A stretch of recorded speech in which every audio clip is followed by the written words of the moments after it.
یار تو قلب میں دھڑکے ایپیسوڈ 21۔ شہرام، گھر نہیں آؤ گے تو کیا دل مل جائے گی؟ چاچی کب سے تمہاری راہ دیکھ رہی ہیں۔ شہریار، آج اسے ملنے خود ہی تھانے آ گیا تھا، اس لیے نہیں آ رہا گھر میں کیا جواب دوں گا چاچی کو بھائی؟ میں نے ان سے کہا تھا کہ بہت جلد ان کی بیٹی کو ان سے ملوا دوں گا، اور دیکھیں آج تیسرا دن ہے وہ مجھے نہیں مل رہی بھائی۔ مجھے سمجھ نہیں آ رہا کہ کون ہے جس نے یہ کام کیا۔ دل کی کسی سے کیا دشمنی، اور چاچو کے بزنس رائیولز کو بھی میں نے پورا پرکھ لیا، ان میں سے بھی کسی نے یہ کام نہیں کیا تو آخر یہ ہے کون؟ شہرام بہت الجھا ہوا تھا۔ چاچو کے نہ صحیح، ہو سکتا ہے تمہارے کسی دشمن نے یہ کیا ہو۔ تمہیں یاد ہے تم نے ایک بار بتایا تھا کہ تمہیں کوئی کیس ملا ہے اور تم اس کیس کو لے کر کافی پریشان تھی۔ تم نے چھپایا تو بہت، لیکن میں جان گیا تھا۔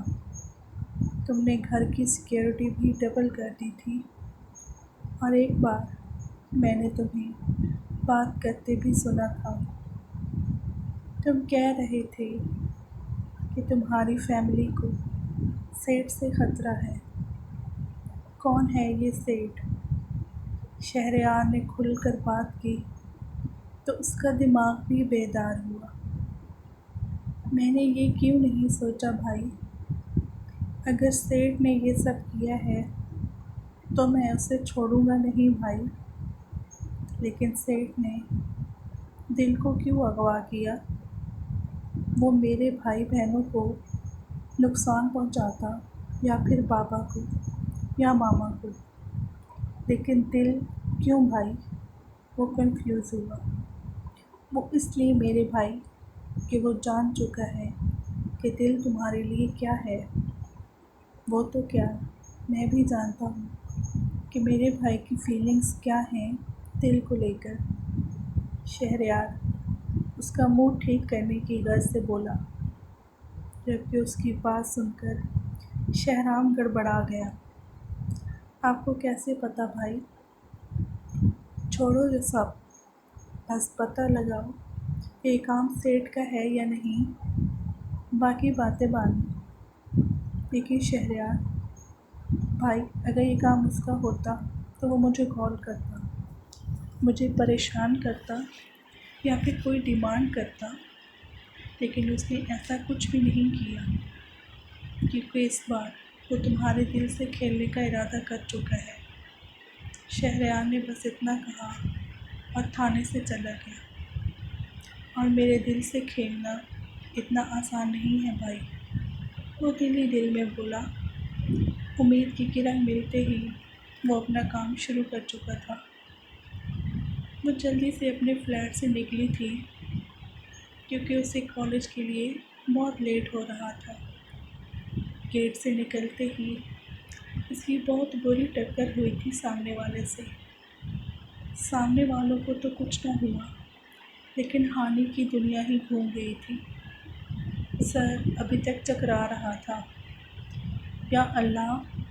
اس نے سر جو ہی اوپر اٹھایا، اب باری تھی سامنے والے کے ٹھٹکنے کی۔ یہ چہرہ یہ کیسے بھول سکتا تھا وہ؟ 1 سال پہلے جب وہ پاکستان گیا تھا تب اس نے ہانی کو دیکھا تھا، لیکن کچھ بھی پتہ نہ ہونے پر وہ اس کے بارے میں کچھ بھی نہیں جان سکا تھا۔ لیکن یہ چہرہ اس کی آنکھوں میں چھپ چکا تھا۔ وہ دنیا گھوم چکا تھا، لیکن اس کا دل آیا بھی تو ایک سانولی سی معصوم سی لڑکی پر۔ خود کو سنبھالتے وہ اس کی طرف متوجہ ہوا جو زمین سے اپنی بکس اٹھا رہی تھی۔ آر یو اوکے مس؟ انگریز کی اولاد! ہانی منہ میں بڑبڑائی، لیکن سامنے والے نے پھر بھی سن لیا تھا، اور ایک خوبصورت سی مسکراہٹ نے اس کے لبوں کو چھوا۔ یس آئی ایم اوکے مسٹر۔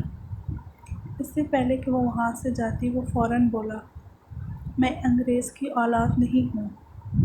وہ سنجیدگی سے بولتا وہاں سے چلا گیا، جبکہ ہانی منہ کھولے اسے جاتا دیکھ رہی تھی۔ یا اللہ، یہ کیا بول دیا میں نے؟ مطلب وہ بندہ اردو جانتا تھا؟ اسے کیا برا لگا میرا ایسا کہنا؟ معصوم سی ہانی کی معصوم سی پریشانی۔ مجھے کیا، میں کون سا پھر اس سے ملوں گی؟ وہ سر جھٹکتی وہاں سے چلی گئی۔ لیکن تقدیر نے فیصلہ کر لیا تھا کہ ان دونوں کو ملا کر ہی رہے گی۔ وہ 2 دن پہلے ہی لندن آیا تھا، اسی ڈاکٹر کی تلاش میں جس نے اس کی ماما کو آپریٹ کیا تھا۔ وہ ڈاکٹر ہی واحد گواہ تھی جو رقیہ بیگم کو سزا دلوانے میں مددگار ثابت ہو سکتی تھی۔ شاید وہ بھی اسی بلڈنگ میں رہتی تھی جس میں ہانی رہ رہی تھی، اس لیے آج حیدر کی ملاقات ہانی سے بھی ہو گئی تھی۔ یہ بات کہ حیدر بھی کسی کو پسند کرتا ہے صرف ذلے ہی جانتی تھی۔ اب اسے یہ خوشخبری ذلے کو بھی دینی تھی جو ہر وقت اس کی شادی کے پیچھے پڑی رہتی تھی۔ اچھا لڑکا ہے۔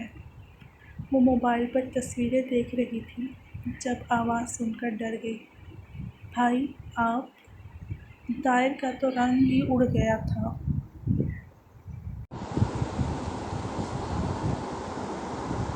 مانا کہ اسے ہر طرح کی آزادی حاصل تھی، لیکن یوں بھائی کے سامنے اس طرح سے راز کا کھل جانا اسے شرمندہ کر گیا تھا۔ اس میں شرمندہ ہونے والی کوئی بات نہیں ہے طاہر۔ ہر لڑکی کو اپنا لائف پارٹنر چننے کی آزادی ہونی چاہیے۔ کسی کو پسند کرنا کوئی گناہ نہیں ہے۔ یارم میرا بزنس پارٹنر ہے۔ یارم میرا بزنس پارٹنر ہے، بہت اچھا اور سلجھا ہوا ہے، لیکن مجھے ایک سوال کا جواب دو، کیا وہ بھی تم میں انٹرسٹڈ ہے؟ ازمیر نے پوچھا تو سر جھکاتے اس نے ہاں میں گردن ہلائی۔ وہ فی الحال گھر میں اس بات کا ذکر نہیں کرنا چاہتی تھی۔ وہ چاہتی تھی جب تک دلیپ نہیں مل جاتی وہ یہ ذکر نہیں چھیڑنا چاہتی تھی، لیکن جب بات کھل گئی تھی تو اسے چھپانا مناسب نہیں لگا۔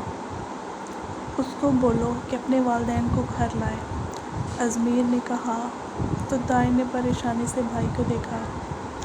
بھائی، دراصل ان کے گھر میں کچھ پرابلم چل رہی ہے۔ ابھی تو وہ اپنے پیرنٹس کو نہیں لا سکیں گے، اور میں بھی یہی چاہتی ہوں کہ ان کا مسئلہ حل ہو جائے پھر ہی کوئی بات ہو۔ وہ دل کی کڈنیپنگ والی بات چھپا گئی تھی۔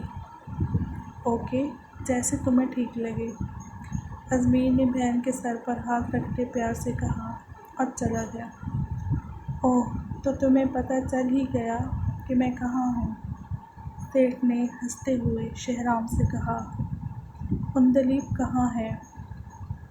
شہرام کا بس نہ چلا کہ جا کر وہ سیٹھ کی گردن مروڑ دیتا۔ وہ اکیلا ہی چلا آیا تھا۔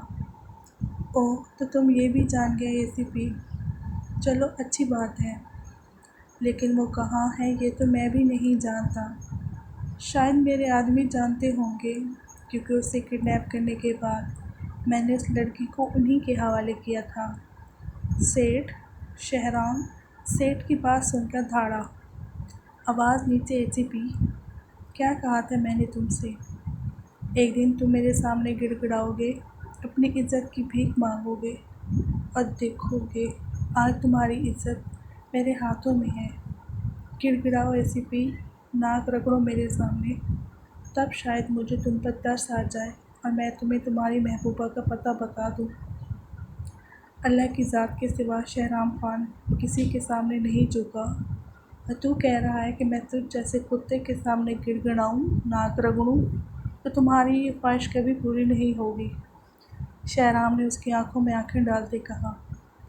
رسی جل گئی مگر بل نہیں گیا، سیٹھ طنزیہ ہنستے بولا۔